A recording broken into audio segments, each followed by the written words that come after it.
Hello, everybody, and welcome to Medic's Desk. Today's topic of discussion is 10 lessons to be learned to protect the protectors. It means all the healthcare workers who are the corona warriors. What lessons should we learn so that we protect ourselves? We all know COVID 19 is one of the worst problems that the world is facing now, and COVID is caused by a virus which is called as novel beta coronavirus. The actual name of this is SARS-CoV-2 virus, and it is the seventh coronavirus in the family of these viruses to infect the humans. In March 2020, 11th March 2020, WHO has declared coronavirus COVID-19 infection as the pandemic, and around 1 million of people have been infected, and there are more than 50,000 deaths that has been noted initially during the epidemic. Two heroes of this COVID pandemic need to be named. One is Dr. Li Liang. He is a Chinese doctor in the city of Wuhan, an ophthalmologist. In December itself, he had notified all of the doctors who were practicing in the region regarding this coronavirus, but all his claims were rejected by the Chinese authorities, and later he himself got infected due to one of the glaucoma patient he has treated and died. His death has caused such an anger in China that later the Chinese authority had to be more open regarding this infection. The other Italian doctor, Dr. Roberto Stello, he also died out of the SARS virus, and what has happened is he was not having all the PPE equipments, all the protective gear to treat patient, but he has not stopped treating the patient, and that has given a very good message of the frontline health worker to treat the patients. Questions that need to be answered regarding the transmission of the virus. First is what is the route of transmission? This is a very important question that needs to be answered. The most common route of transmission is droplet infection that generally happens when the patient coughs. Second is the aerosol transmission, when the patient, like the infected person, he is speaking, talking to anybody without a mask or in a close contact with the patient. The other route that has been explained is a fecal-oral transmission, and recently the virus has been identified from the stool of the patients. Other question is, how is the COVID-19 infection compared to the influenza?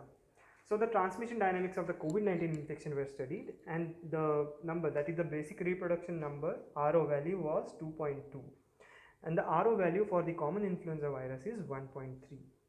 What exactly this RO 2.2 means? It's the potential of the virus to spread to an additional person from a single infected person. We should know that if we want to halt this epidemic, the R0 value of the virus should fall below 1. Only then we'll be able to control this epidemic. The third and important question is, do asymptomatic patients exist, and are they the source of infection? So yes, these asymptomatic patients are a very new worrying dimension in this pandemic. An important point to note is that the totally asymptomatic patients, they are contagious up to 2 days before they develop any symptoms. How do we ensure that the COVID warriors do not end up becoming a patient? This is one of the most important questions that has to be addressed, because we are seeing so many healthcare workers, the frontline corona warriors, they are becoming patients, and so many patients are dying. So first is to establish the triage areas and to source control the disease. So triage stations at the entrance of each healthcare facilities, they should be installed, and detailed history of the patient when the patient enters a hospital must be taken. Any history of travel in the corona red zones, any history of a contact with the COVID patients, any respiratory symptoms, cough, fever should be evaluated, and such patients should be isolated in different isolation wards. The physical barriers should be used while collecting the swabs. Basically, some plastic or the glass doors should be used, and the swabs should be collected. As we know, there are some booths that have been installed outside the hospital facilities to collect such swabs. There should be separate isolation wards, as we have seen, and there should be separate medical teams that should be taking care of such patients, so that this medical team will not come in contact with the uninfected patients, spreading the disease. Second is to reinforce the standard hygiene practice. This point is one of the most important point that has been highlighted even by the WHO. So general public as well as the corona warriors, they should be reminded that There is a pivotal role of hand washing. Hand washing has been stressed in almost every situation. As we all know that being doctors, we are busy in OPDs, we'll be having busy wards, we may sometimes forget to hand wash. So that is one of the most important thing to be stressed on. If the hands are not soiled, then we can use alcohol based hand rubs. Generally 60 to 90% strength solutions they can be used, and otherwise we should use soap water. A minimum hand washing that should be done for 20 seconds. We all know the steps of hand washing. There should be visuals at the entrance, in the cafeterias, in the waiting areas, and also respiratory hygiene and the cough etiquettes to be followed.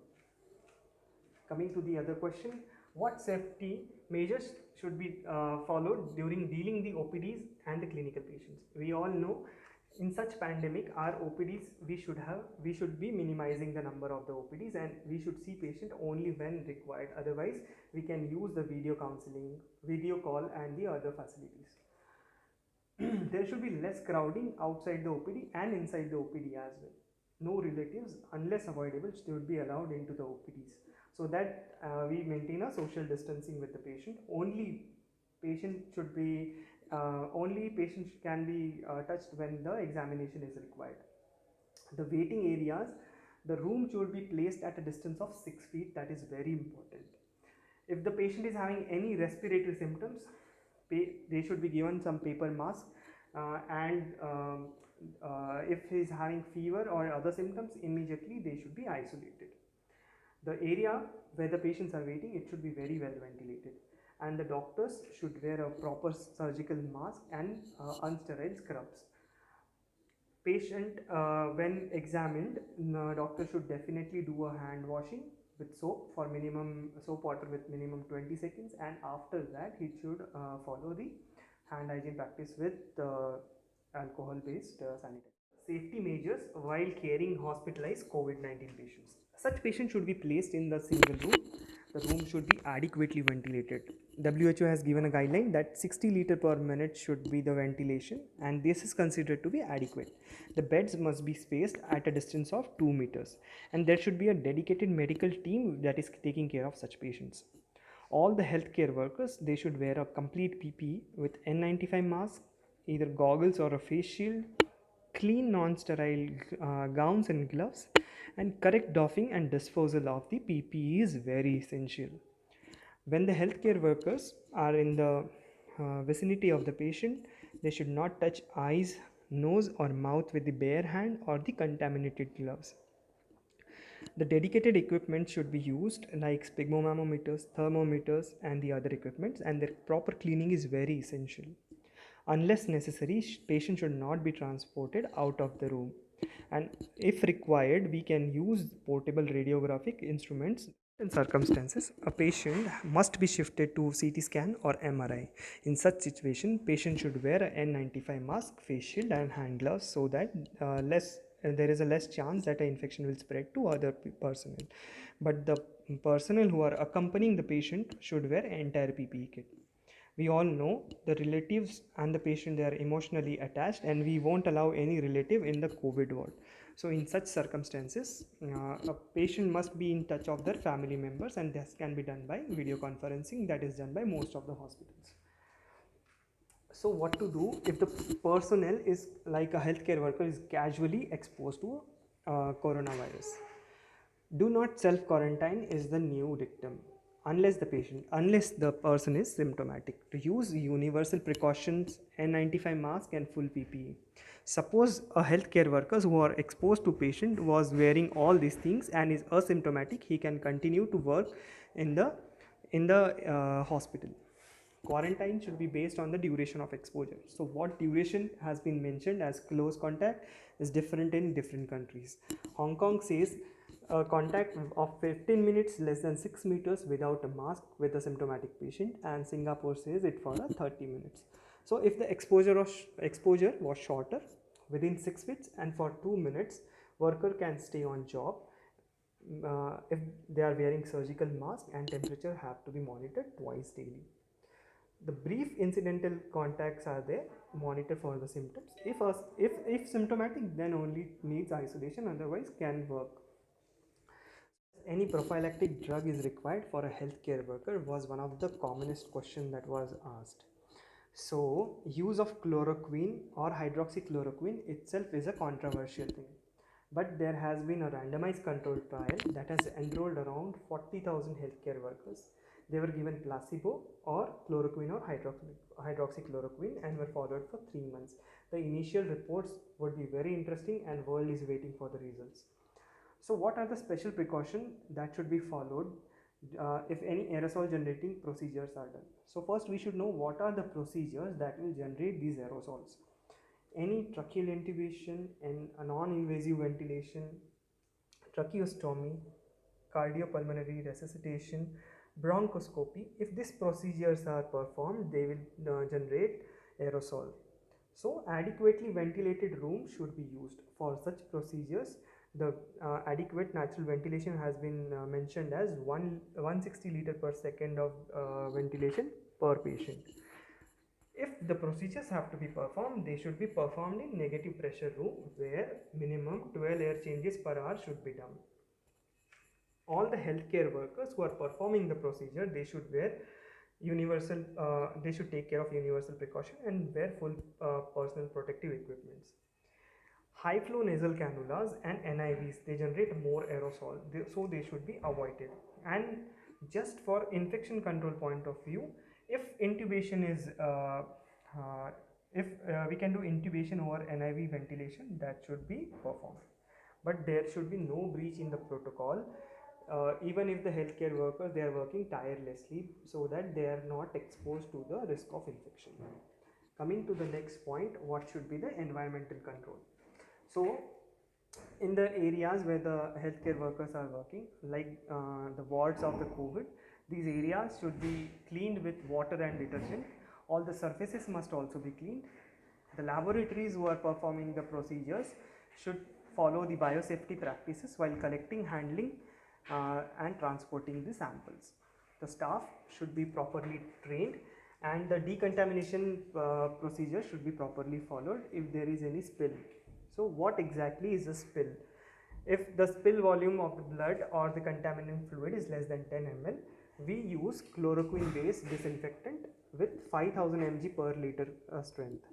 But if the spills are of a larger volume, we use chlorine based disinfectant which are having a strength of 10,000 mg per liter. All the bronchoscope should be disinfected with 0.23% of peroxyacetic acid. One of the most and important key concern was the availability of a personal protective equipment. Even the developed countries like USA and UK, they have faced that problem. So shortage in the developed countries as well as developing countries was noted. Majority of the deaths in the healthcare workers, especially in Wuhan and the northern part of Italy, were due to lack of PPE. So government should take adequate actions to provide the numbers of PPE to the healthcare workers.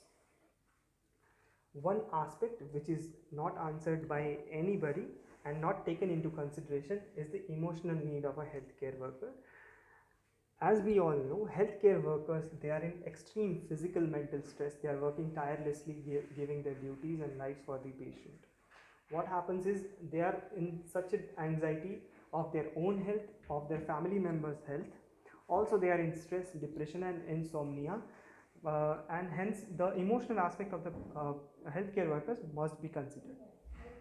So from this all points, what should be the take home message?